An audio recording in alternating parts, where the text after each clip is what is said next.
हम स्टार्ट करते हैं आज की क्लास और ये ट्रांजिस्टर एज स्विच को कंटिन्यू करते हैं। आज इसे ही पूरा कर रहे होंगे और ये टॉपिक अपना यहाँ पे फिनिश हो रहा होगा। ट्रांजिस्टर एज स्विच हमने कल कुछ चीजें देख ली थी कि कोई चीज देखो, अक्सर ज्यादातर बच्चों को तो यही नहीं पता होता कि स्विच कैसे पहचाने कि ये स्विच है। अगर उसके पास हाई वोल्टेज रह जाती है तो वो कैसा स्विच है? Off switch. और अगर वो डिवाइस खुद के पास लो वोल्टेज रखती है और बाकी आगे पास कर दे तो वो ऑन स्विच है। ये तो हमें समझ में आ ही गया था। कल वो एक मैकेनिकली ऑपरेटेड स्विच लिया था।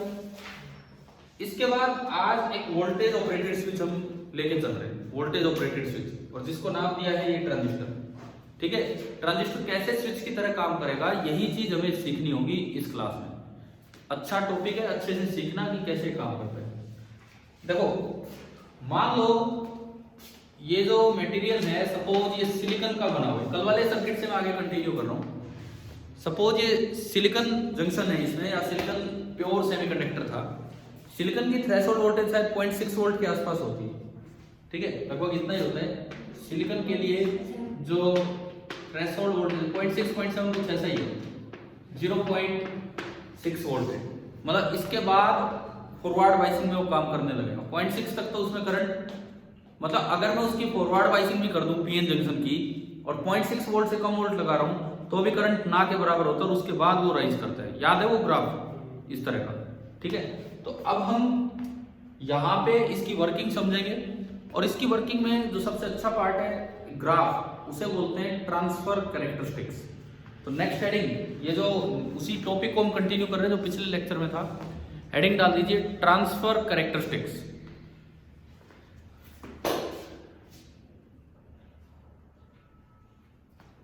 ट्रांसफर कैरेक्टरिस्टिक्स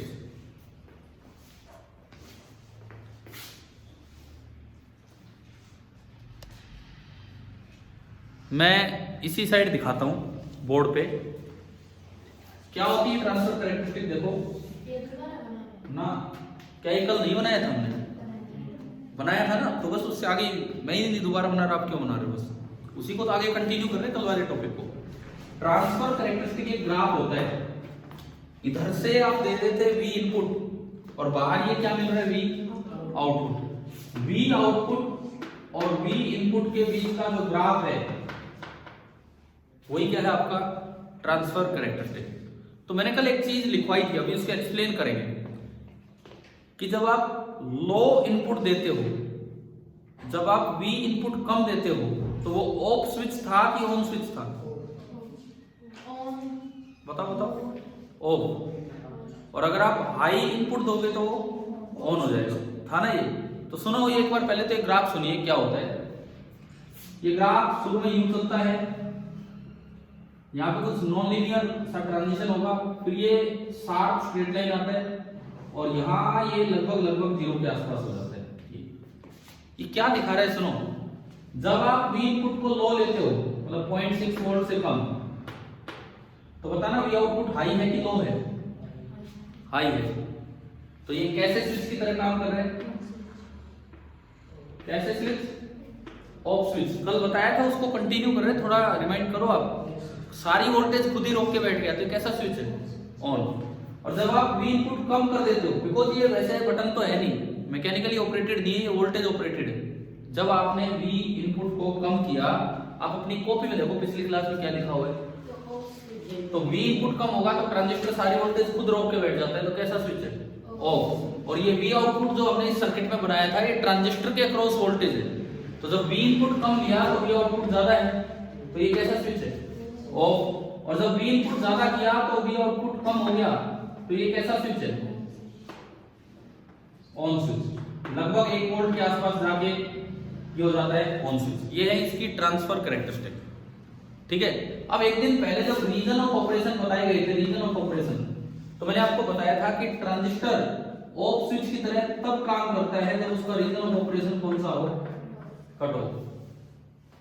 नहीं याद आ रहा?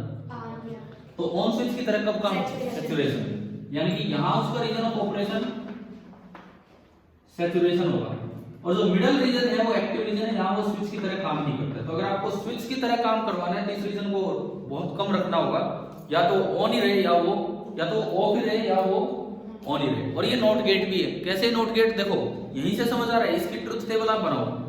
अगर मैं इसकी ट्रुथ टेबल बनाऊं पॉजिटिव लॉजिक मानते हुए, इसकी ट्रुथ टेबल बनाओ, इधर तो मैं बना रहा हूं V इनपुट और इधर मैं बना रहा हूं V आउटपुट। पॉजिटिव लॉजिक कहता है कि लो का मतलब होता है 0, याद है आपको, हाई का मतलब होता है 1। तो इधर देखो यहाँ इनपुट लो है कि हाई है, इधर देखो इनपुट क्या है, लो। तो इनपुट लो तो आउटपुट क्या मिल रहा है, हाई। तो 0 पे क्या दिया इसने, 1। और यहाँ पे इनपुट क्या हो गया, हाई हो गया, तो आउटपुट लो। तो ये 1 पे क्या दे रहा है, 0। तो क्या ये नॉट गेट की तरह काम करने लग गया कि नहीं? हमने पढ़ा था एक दिन कि डायोड नॉट गेट की तरह काम नहीं करते हैं, लेकिन ट्रांजिस्टर नॉट गेट की तरह काम करता है। तो ये इस तरह से नॉट गेट है। तो यहाँ पे ये लिख देना कि एक्टिंग एज नॉट गेट।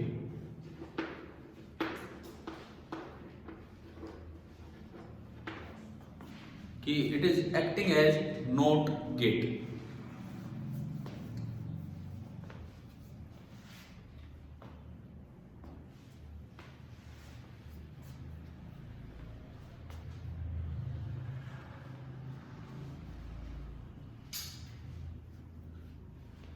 देखिए ये तो हुई याद रखने वाली बातें, जिनको हमें याद रखना ही रखना है। अगर ट्रांजिस्टर एज स्विच देख रहे हो, बहुत बार क्या होता था, बच्चे सर्किट याद कर जाते हैं, यूं नहीं समझ आ रहा है कि स्विच कहाँ है इसमें। स्विच तो एक खुद है ट्रांजिस्टर।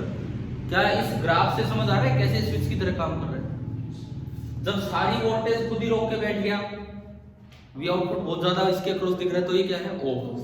और खुद बहुत कम वोल्टेज रखी है 0 के बराबर, तो ये कैसा है, ऑन। ऑफ ऑन में तो कंफ्यूजन नहीं होना चाहिए। अब समझ आ रहा है? देखो ये लेक्चर आज कंटिन्यू हो रहा है कल की क्लास के साथ, तो मैं मान के चलूं कि कल का ये दिमाग में है आपको, ठीक है। नोट गेट कैसे बड़ा आसानी से दिख गया नीचे, क्लियर है ये चीज।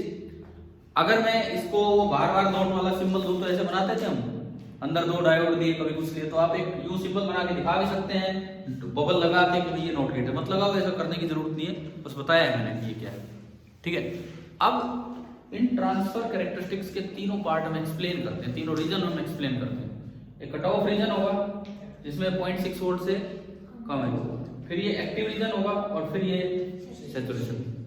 तो ट्रांसफर कैरेक्टरिस्टिक आपने हेडिंग डाली, इसके अंदर number 1 cut off region, cut off region, और ब्रैकेट में लिख देना VI less than 0.6 volt. Cut off region bracket में VI is less than 0.6 volt, ये है, ठीक है। अब सुनो, पहले इधर ध्यान दो, इस साइड फॉरवर्ड वाइसिंग है कि रिवर्स वाइसिंग? देखो अब इसको देख के बोलना, इसी को देख के अब जवाब देते रहना। यहां ये पॉजिटिव ये नेगेटिव, तो ये पॉजिटिव P पॉजिटिव और ये नेगेटिव, तो फॉरवर्ड है कि रिवर्स? फॉरवर्ड है, लेकिन आप इनपुट वोल्टेज जो दे रहे हो वो 0.6 से भी कम दे रहे हो, 0.6 से भी कम दे रहे हो, तो क्या फॉरवर्ड वाइसिंग में भी करंट स्टार्ट हुआ होगा? फॉरवर्ड वाइसिंग का जो ग्राफ है आपको ध्यान है क्या, वो एकदम से इस तरह से यूं चलता है। तो ये थ्रेशोल्ड से भी कम वोल्टेज आप दे रहे हो, तो क्या करंट स्टार्ट हुआ है? नहीं हुआ।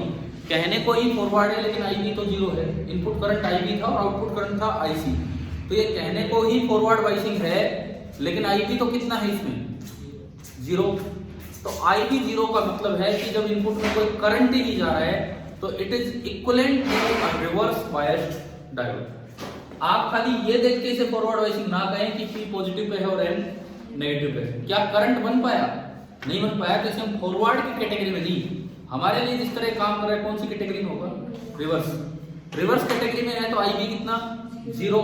हमने एक दिन पढ़ा था कि transistor is a current control device, IC is totally controlled by IB। तो IB 0 है तो IC भी कितना होगा, 0। IC 0। अब एक बार कल वाला सर्किट जो शुरुआती सर्किट था जिसमें वो खटका लगाया था, मैकेनिकल स्विच लगाया था, इस को देखो, ये सप्लाई है, ये लोड है और ये स्विच है। IC था इसका करंट, और अभी अभी मैंने देखा IC कितना आया, 0। दोबारा बताऊं कैसे, देखो यहां आपने VB लगाया 0.6 वोल्ट से भी कम, कहने को तो फॉरवर्ड वाइसिंग है, लेकिन करंट तो आया ही नहीं, करंट नहीं आया तो हम इसको किस में काउंट करेंगे, रिवर्स में। तो IV 0 तो it is a current control device, तो IC भी लगभग कितना होगा, 0। क्लियर, IC भी लगभग 0 होगा।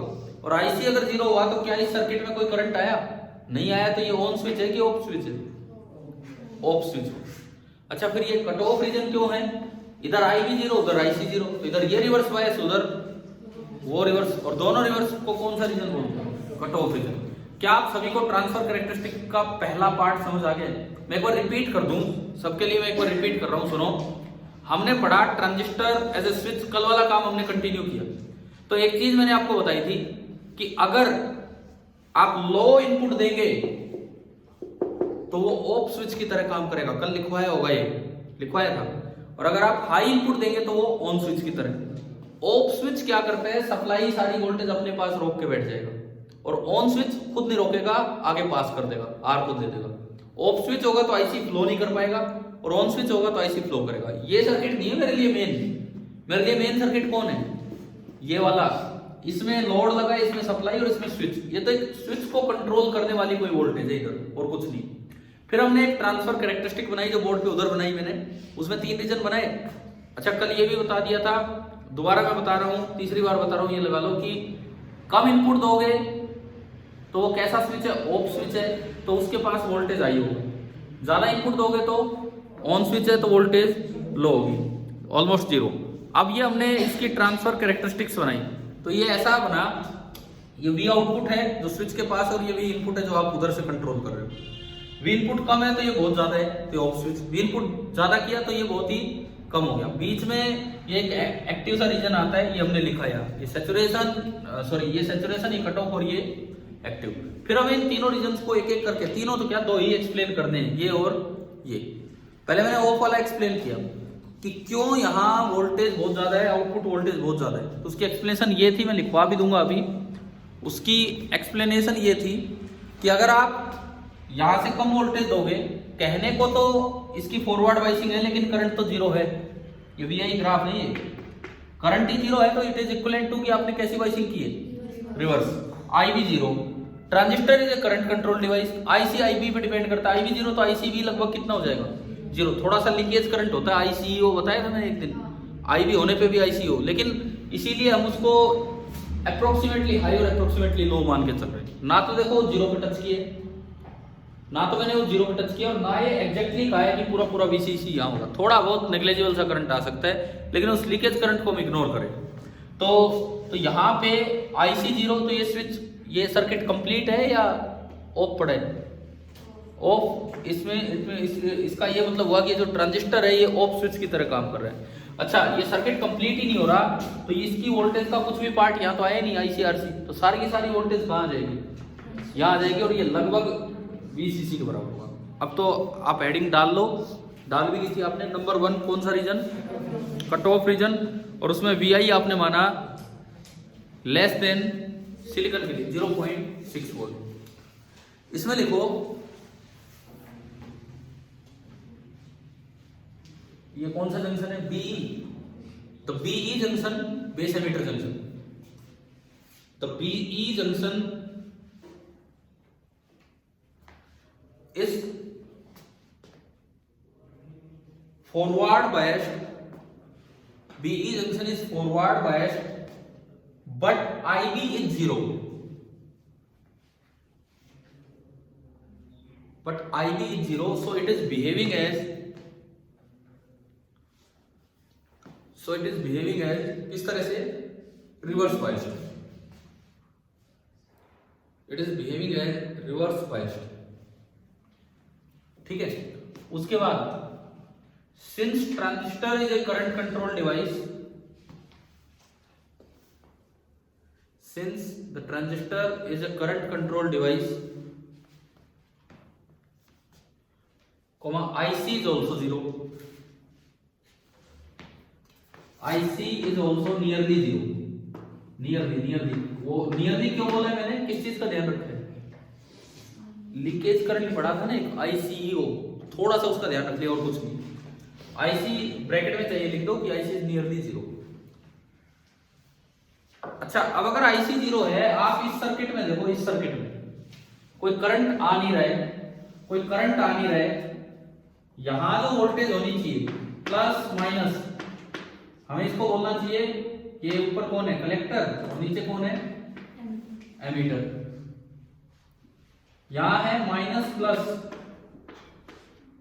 वीसीसी फ्लो करता, अगर देखो ये करंट की डायरेक्शन है, ये कल वाले डायग्राम में दिखा लेंगे हम। करंट की डायरेक्शन है तो ये आई, ये बाहर गया तो बाकी दोनों अंदर आएंगे, आई और एस। कल लास्ट डायग्राम होगा कल का शायद ये, क्या क्या क्या, अच्छा ये प्लस और ये माइनस, कल वाला डायग्राम तो उसमें हम ये करके दिखा देंगे, ठीक है। क्या ये जो आई ई आपने बताया था, ये आई सी प्लस आई भी बताया था।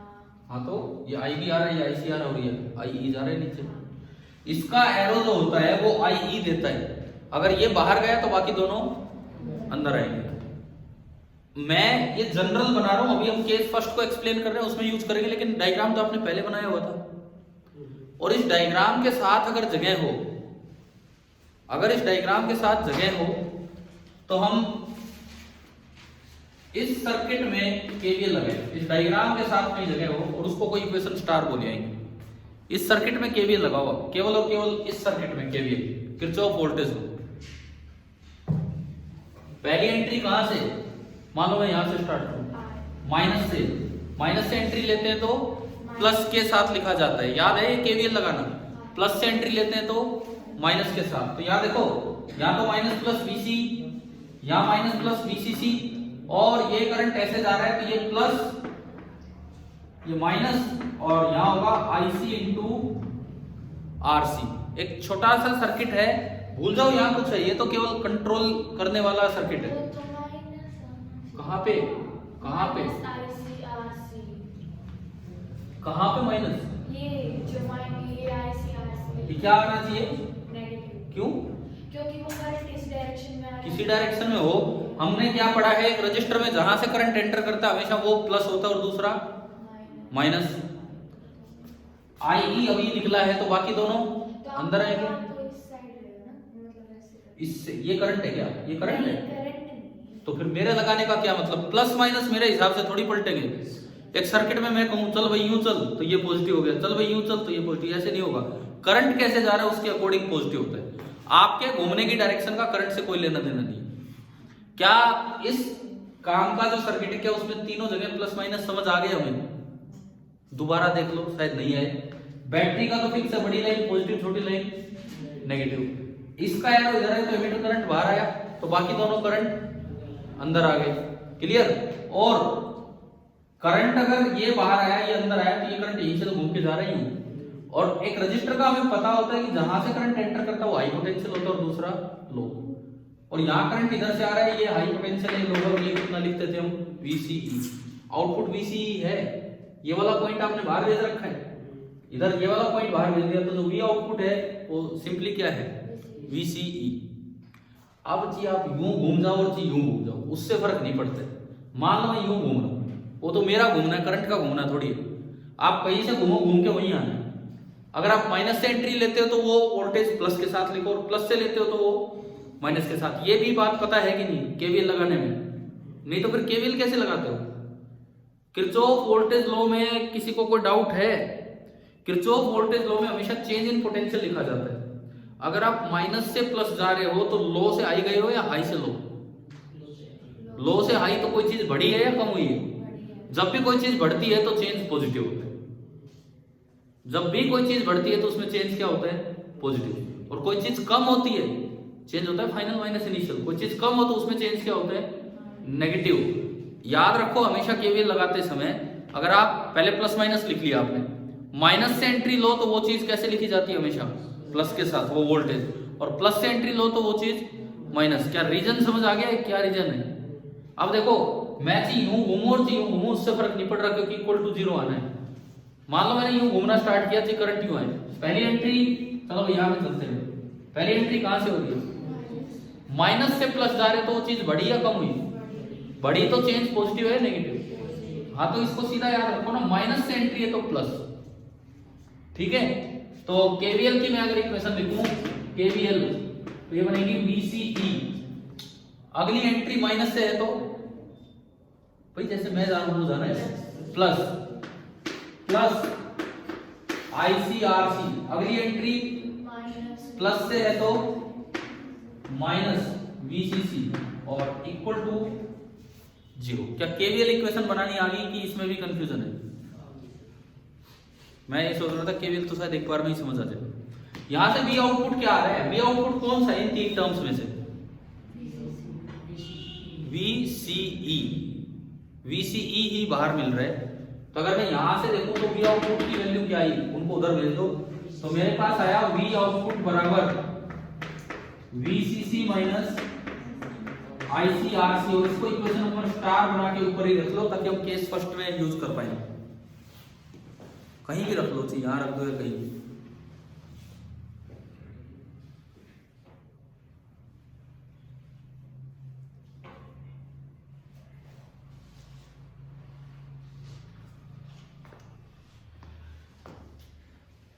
क्या यहां तक आया समझ? अब आओ वही केस फर्स्ट में लौट के। आपने क्या लिखा था? आपने ये लिखा था कि यहां वोल्टेज कम दी है तो कहने कोई फॉरवर्ड है, वैसे एक ऐसा किस तरह काम कर रहे हैं रिवर्स की तरह। IB कितना है? 0, तो IC भी कितना होगा? 0। IB 0 तो IC भी 0। IC 0 तो इस इक्वेशन में अगर मैं IC 0 रखता हूं, IC नियरली 0 लिखा होगा ना आपने, नियरली 0। तो इसमें अगर आप IC नियरली 0 रखते हो तो V आउटपुट नियरली कितना होगा? VCC। तो जो आपने लास्ट लिखा वहां पे IC नियरली 0, उसके बाद देखो बाई इक्वेशन स्टार, ये अगर कहीं भी बनाई है आपने बाई इक्वेशन स्टार, तो V output is again nearly, मतलब उसी तरह से बना दो कि V आउटपुट भी लगभग कितना हो गया? 0 नहीं, कितना हो गया? VCC, क्योंकि ये तो खत्म हो गया। तो V आउटपुट आपका कितना आया? VCC। और इस वक्त ये देखो, मान लो आपने 0.6 से कम वोल्ट दिया, 0.5 वोल्ट दिया सपोज, ये अर्थिंग होती है यहाँ, तो ये तो कितने पे? 0 पे। ये 0.5 ही दिया है यहाँ सपोज, उधर तो अच्छी खासी हाई वोल्टेज है, 10 वोल्ट मान लो, 2 वोल्ट मान लो, 2 वोल्ट मान लो, कुछ भी मान लो, ठीक है। अब देखो ये N तो 2 पे और P 0.5 पे, N 2 पे और P 0.5 पे। N हाई पे है कि लो पे? हाई पे। तो उस साइड वाला ये जो जंक्शन है N हाई P लो, तो ये फॉरवर्ड है कि रिवर्स? रिवर्स। और ये काम किस तरह कर रहे हैं? रिवर्स। काम किस तरह कर रहे हैं? रिवर्स की तरह। तो दोनों रिवर्स हो गए, तो ये कौन सा region of operation? Cut off region, इसीलिए इसको क्या बोला गया? Cut off region. ठीक है, लास्ट शायद समझ आ गया होगा क्यों ये कट ऑफ रीजन है। ठीक है, अब चलते हैं केस सेकंड। केस सेकंड लिखो एक्टिव रीजन।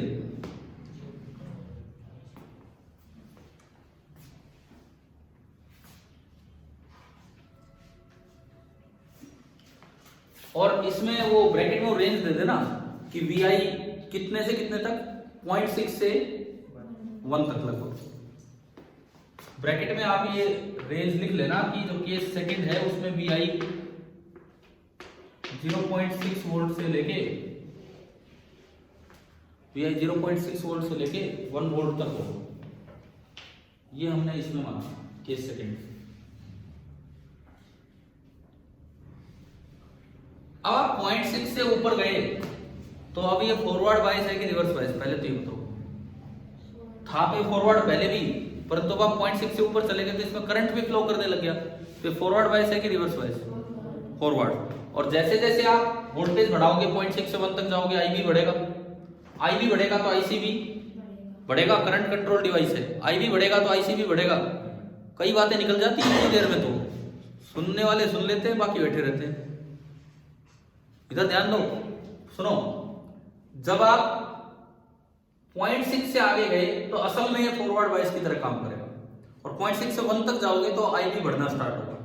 IB बढ़ेगा, IC टोटली इस पे डिपेंड करता है। IC होता है beta times IB, beta DC था ना, बीटा DC स्तर, तो ये तो टोटली इस पे डिपेंड करता है। तो IB बढ़ा तो IC भी बढ़ेगा।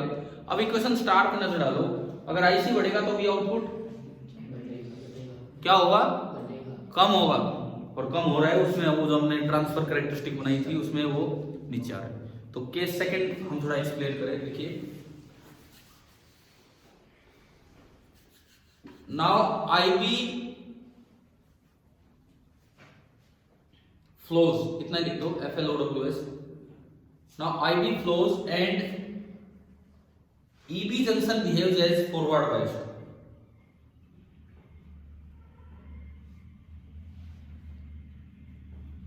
EB junction behaves as forward biased. ठीक है, यहां तक IV फ्लो करने लगा और ये फॉरवर्ड बायस हो गया। ठीक है, उसके बाद as VI increases,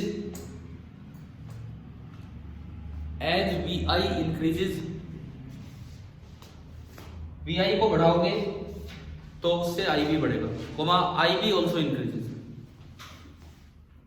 as VI increases IB also increases।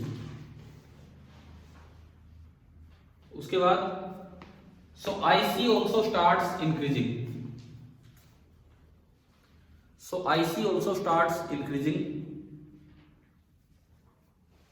by equation star V output starts decreasing।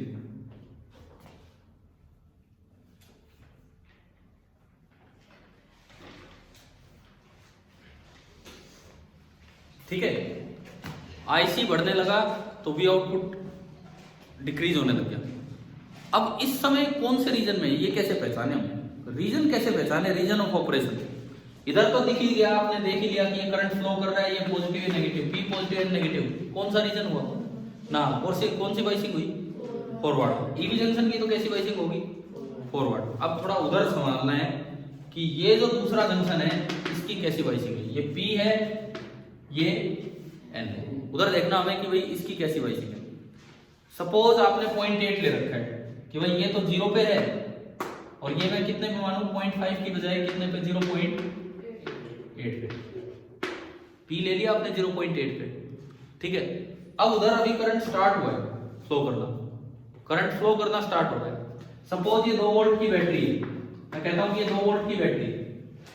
ठीक है, लेकिन अभी थोड़ा थोड़ा IB बढ़ने लगा है तो थोड़ा थोड़ा ही IC आना स्टार्ट हुआ। IC जितना कम होगा IC RC की वैल्यू भी इतनी छोटी होगी। अभी क्या हुआ है, IB बढ़ना स्टार्ट हुआ है तो उधर से IC बढ़ना स्टार्ट होगा। शुरुआत में IB कम है तो IC भी कम है, IC कम है तो थोड़ा सा ड्रॉप यहाँ हो जाएगा, थोड़ा सा ड्रॉप यहाँ पे हो जाएगा। सपोज मैं कहूँ कि 0.1 वोल्ट का ड्रॉप यहाँ होगा, 0.1 वोल्ट, पूरी अप्लाइड कितनी वोल्टेज है 2, 0.1 का यहाँ ड्रॉप हो गया तो बची कितनी 1.9, तो ये कितनी होगी 1.9। ये 0 पे है और ये कितने पे गया 1.9 पे, और ये कितने पे 0.8 पे।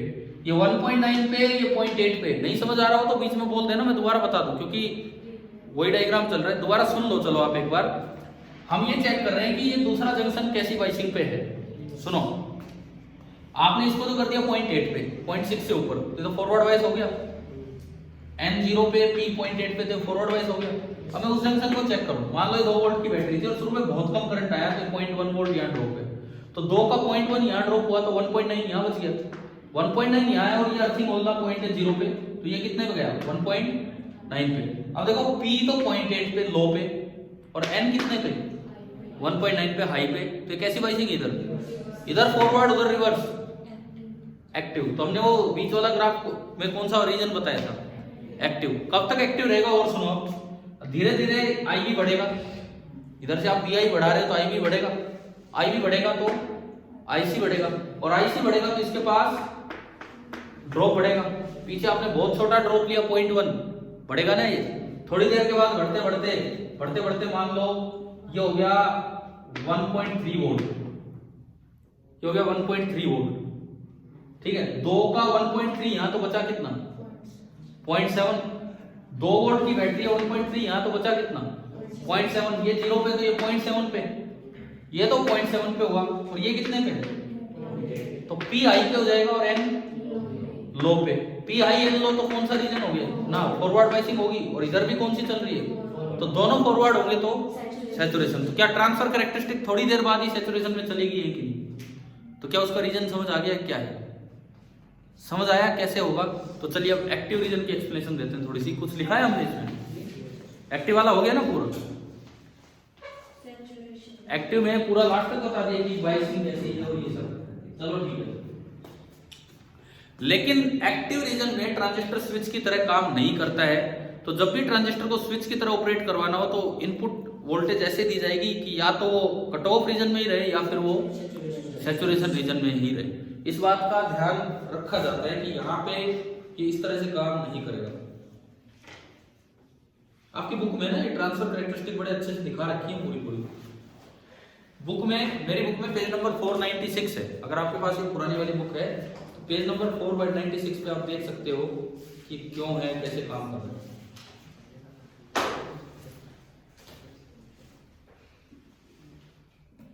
एक इसमें देखो, आप ट्रांजिस्टर एज ए स्विच जो आपकी बुक में है ना टॉपिक, उसकी लास्ट लाइन देखो। ट्रांजिस्टर एज ए स्विच की लास्ट लाइन क्या लिखा है? ट्रांजिस्टर एज ए स्विच की लास्ट लाइन पेज नंबर 497 पे देखिए। The switching circuits are designed in such a way that the transistor does not remain in active state. क्या मिली ये लाइन? इसका मतलब क्योंकि ना तो वहां वो ऑन है ना वहां वो ऑफ है। ये लाइन अपनी कॉपी में इसके साथ लिख दो, केस सेकंड के साथ, जो रीजन सेकंड आप बता रहे थे। स्विचिंग सर्किट्स आर डिजाइन्ड, ये लाइन यहां मेंशन कर दो रीजन सेकंड के साथ। Switching circuits are designed in such a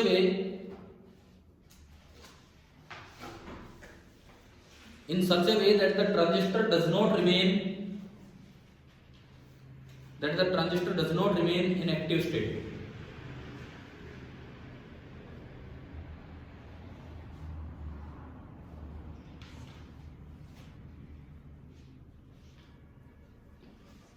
अब आता है तीसरा केस। कौन सा? सैचुरेशन रीजन, और ब्रैकेट में लिख देना Vi is greater than 1 volt. Saturation region and Vi is greater than 1 volt. एक बात बताओ, मैं बीच में पूछ रहा हूं, क्या ये वर्किंग एज ए स्विच समझ आ रही है कि नहीं? आ रही है कि नहीं आ रही? देखो टॉपिक अच्छा है, बहुत अच्छा टॉपिक है। ट्रांजिस्टर के एप्लीकेशंस बड़े अच्छे टॉपिक्स हैं, लेकिन समझ में आना चाहिए। तो तीसरा केस आपका आया सैचुरेशन रीजन, जब Vi 1 वोल्ट से भी ज्यादा कर दिया। अब क्या हो रहा है, क्यों मैं लगभग एक्सप्लेन कर दिया हमने पिछले में। अगर आप Vi बहुत ज्यादा करोगे तो IB बढ़ेगा, IB बढ़ेगा तो IC भी बढ़ता चलेगा, और IC बढ़ते बढ़ते इतना ड्रॉप यहां करवा देगा कि उससे ये जो PN जंक्शन है दूसरे वाला, कौन सा? बेस कलेक्टर जंक्शन, उसकी रिवर्स नहीं बल्कि अब कैसी वाइसिंग हो जाती है? फॉरवर्ड। अब लिखने में तो डायरेक्ट लिखेंगे और मैंने समझा दी 0.2 और इनसे समझा दिया। क्या समझ आ गया है कि नहीं? समझ आ गया सभी को? लिख दो, इसको एक्सप्लेन कर दो बस। ये क्या है? If Vi is further increased,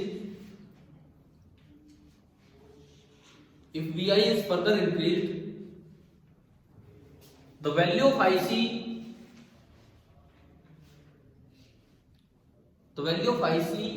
increases to such a value,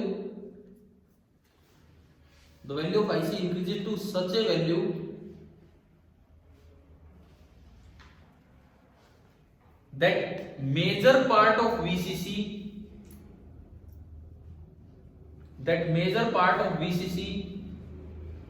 appears across RC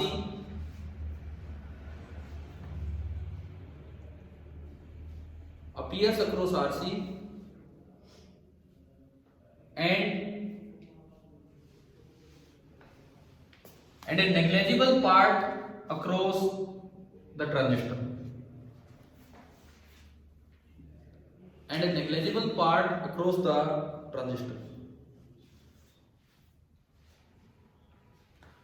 और इस रीजन में क्या होता है, जब आप इस रीजन की बात करते हैं तो जो IC होता है इस रीजन में वो लगभग कितना चला जाता है? VCC upon RC। ये लिख दो, IC अपनी लगभग इस वैल्यू पे पहुंच जाता है, VCC upon RC।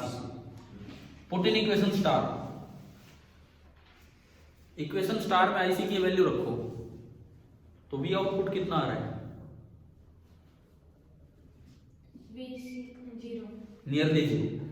Equation star में जब आप ये रखेंगे तो V आउटपुट इज नियरली 0। तो ये कौन से स्विच की तरह बन गया? स्विच के पास कोई वोल्टेज ही नहीं आ रही। कौन से स्विच? क्लोज या ऑन स्विच। समझ गए हो? और ये आ गया समझ? दूसरी बात, ये सैचुरेशन रीजन कैसे बना ये मैंने आपको अभी एग्जांपल से बता दिया, वो दोबारा लिखने की जरूरत नहीं है। क्या समझ आ गया? अब बताओ भाई working of a transistor as a switch clear है कि नहीं। मैं एक बार दोबारा से इधर की तरफ आपकी नजर जानी चाहिए। ये ट्रांसफर कैरेक्टरिस्टिक्स हैं, ट्रांसफर कैरेक्टरिस्टिक्स हैं। अब इधर से कोई बच्चा जवाब देगा इधर से, तो देखो ये बताओ ये जो पार्ट है क्या ट्रांजिस्टर एज ए स्विच समझ आ गया कि नहीं आया?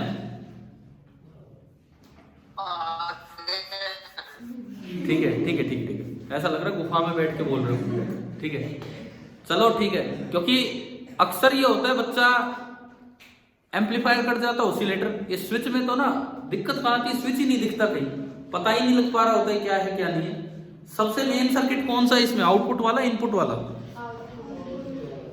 आउटपुट वाला। लोड यहाँ है, सोर्स यहाँ है, स्विच यहाँ है, उधर तो कुछ नहीं है, उधर तो खटका है जो पहले मैकेनिकली ऑपरेट कर रहे थे और अब वोल्टेज से ऑपरेट कर रहे हैं। ट्रांसफर कैरेक्टरिस्टिक भी क्लियर होगी और इसमें मेन बात ये समझ आ रहा होगा कि क्यों तो ये फॉरवर्ड वाइस इधर वाला बाद में और क्यों पहले ये रिवर्स था। क्लियर है, तभी तो रीजन ऑफ ऑपरेशन चेंज होंगे। अगर किसी बच्चे ने ट्रांजिस्टर के वो 4 रीजन ही नहीं पढ़े, कौन से 4 शुरू में बताए थे, एक्टिव, कट ऑफ, सैचुरेशन, हमारे काम के 3 है, तो अगर वो वहां नहीं पढ़ोगे तो यार कैसे कोई वर्किंग समझ आ सकती है, कोई मतलब ही नहीं इन चीजों का। ठीक है, अब एक आखिरी काम करते हैं। बुक है क्या आपके पास एनसीईआरटी जिसमें स्विच दिया है? अगर आपकी बुक में ट्रांजिस्टर एज ए स्विच है तो एक बार वो बुक निकालो।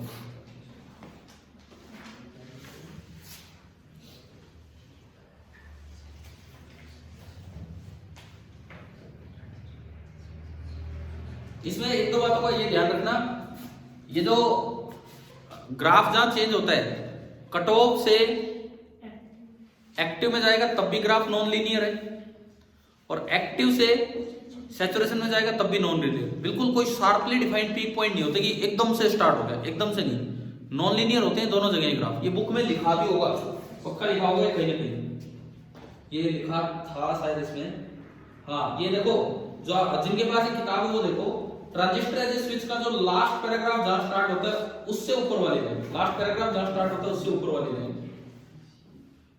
We see that between cutoff and active state and also between active and saturation state there are regions of non-linearity between cutoff and active, ये and ऐसे ही वहां पे there are regions of non-linearity showing that the transition from cutoff state to active state and active to saturation are not sharply defined। बिल्कुल exact आप ये नहीं कह सकते कि 0.6 तक ये यहाँ है और फिर ये यहाँ है, थोड़ा बहुत वहां पे नॉन लीनियर वेरिएशन है, ऐसा ही बिल्कुल 1 पे आपको नहीं बोल पाएंगे।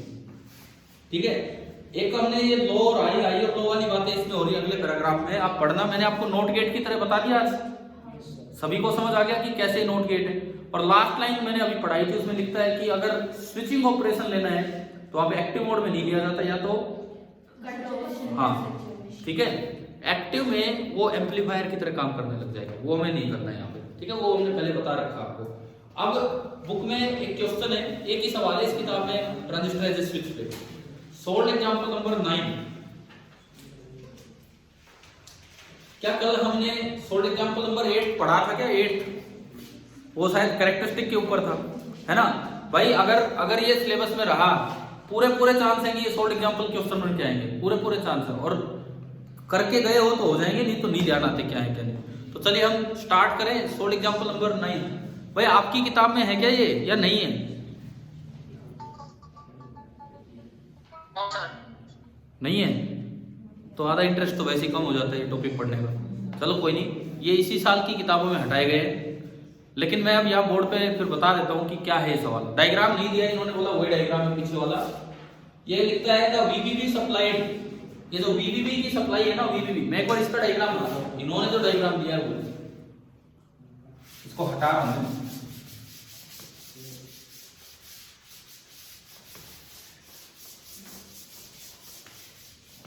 ये लगा लो, इस क्लास का आखिरी काम है, इस क्लास का लास्ट काम, ट्रांजिस्टर एज ए स्विच का लास्ट काम, और उसके साथ ये क्लियर हो जाएगा।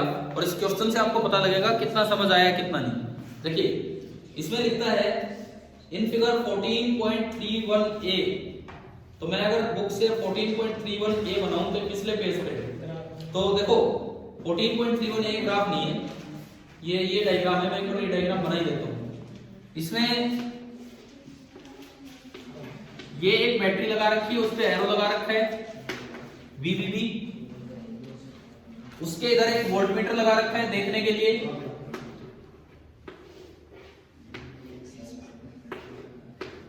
VI। उसके बाद यहां एक रजिस्टर दिया है, उसको बोला है RB। देन बिना सर्कल के एक ट्रांजिस्टर दिखा रखा है, ये है। नीचे अर्थिंग दिखा रखी है इस तरह से,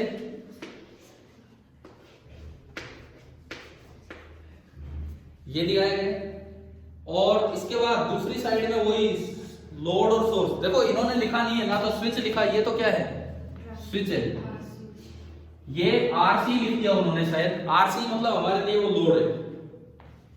और नीचे इस तरह की बैटरी लगा के, एरो लगा के, एरो मतलब वेरिएबल है, और ये क्या लिख दिया, VCC। ये डायग्राम दिया गया है। और बाहर एक और वोल्टमीटर लगा रखा है देखने के लिए कि आउटपुट क्या मिलेगा, और वो वोल्टमीटर आपको दे रहा है VO। तो इधर भी I इधर भी O। ये सर्किट डायग्राम है। अब आते हैं इस सवाल पे कि ये क्या क्वेश्चन देना चाह रहा है, उस पे मानते हैं।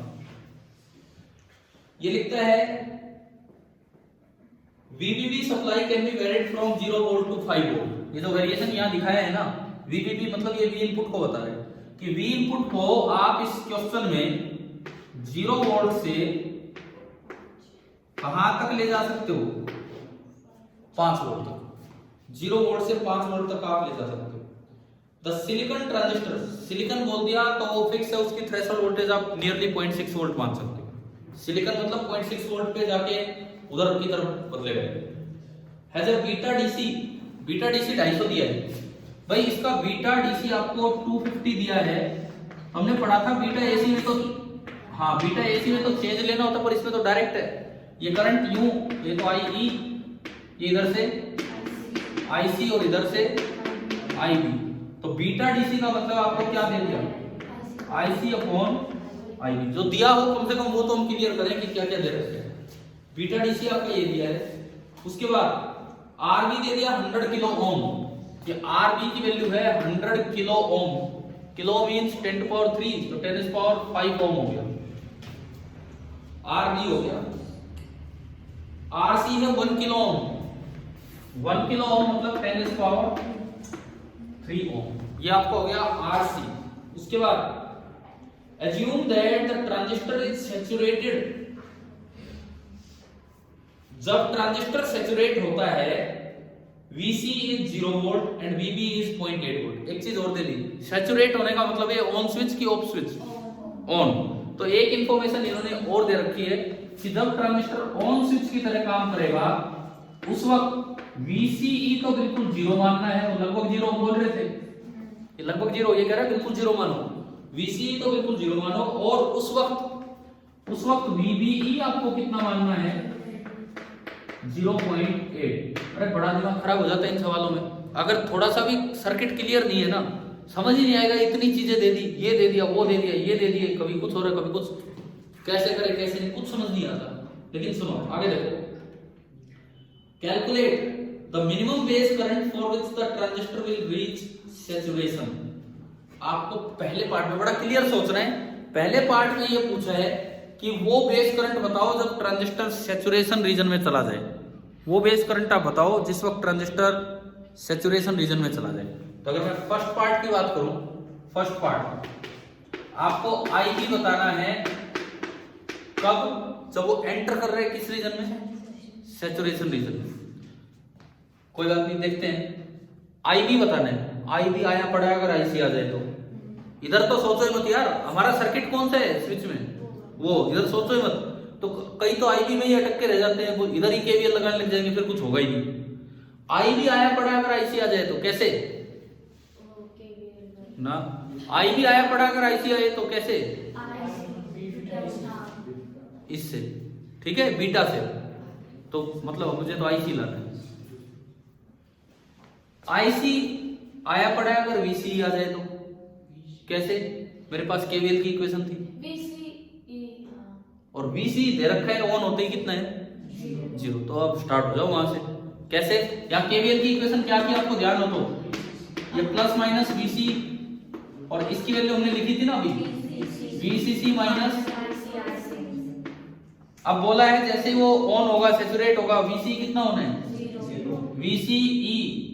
VC हो गया 0, तो IC आ गया, IC आ गया यहाँ से, IC कितना है, VCC अपॉन RC। VCC कितना दिया है, एक मिनट मैं देखता हूँ। VCC दे रखा है 5 वोल्ट, क्वेश्चन में लिखा है, क्वेश्चन में लिखा है, हो सकता है हम पढ़ना भूल गए होंगे। VCC क्वेश्चन में लिखा है कि 5 वोल्ट दे रखा है ना, आपने पढ़ा होगा है ना। तो देखो VCC 5 वोल्ट और RC कितना 1000, तो 5/1000, तो IC आ गया 5 मिली एम्पियर। आ गया IC आ गया, तो IB भी आ गया। कैसे, यहां से IB इधर आया, बीटा नीचे पहुंचा, तो IB आया IC अपॉन बीटा। IC कितना है 5 मिली एम्पियर और अपॉन 250। ये तरीका, मैं एक बार इसका आंसर बता देता हूं बुक से देख के। इसका आंसर है 20 माइक्रो एम्पियर। एक बार देखो क्या ये 20 माइक्रो एम्पियर बन रहा है।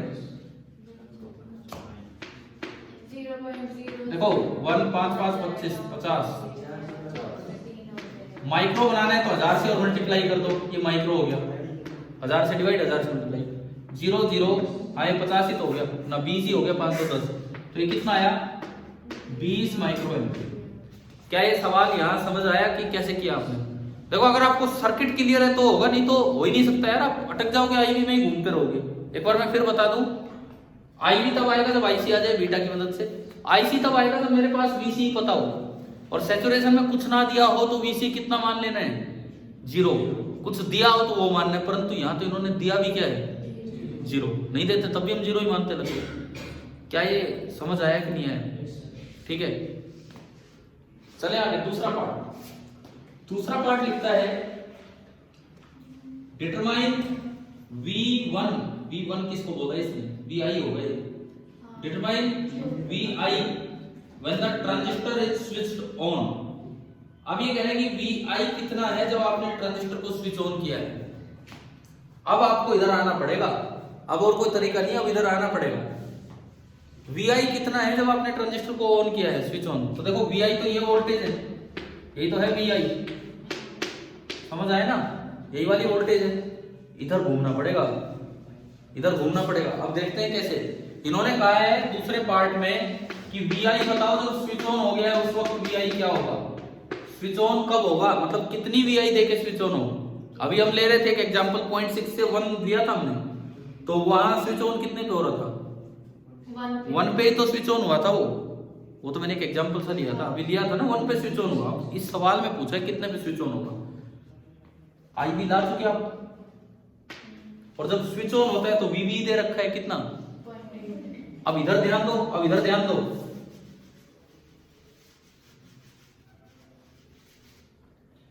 ये प्लस ये माइनस, जब स्विच ऑन होता है तो VBE कितना लेना है, VBE 0. जो इस जंक्शन पे ड्रॉप रहेगा 0.8। RB दे रखा है, हाँ दे रखा है 10⁵। करंट कितना आ रहा है IB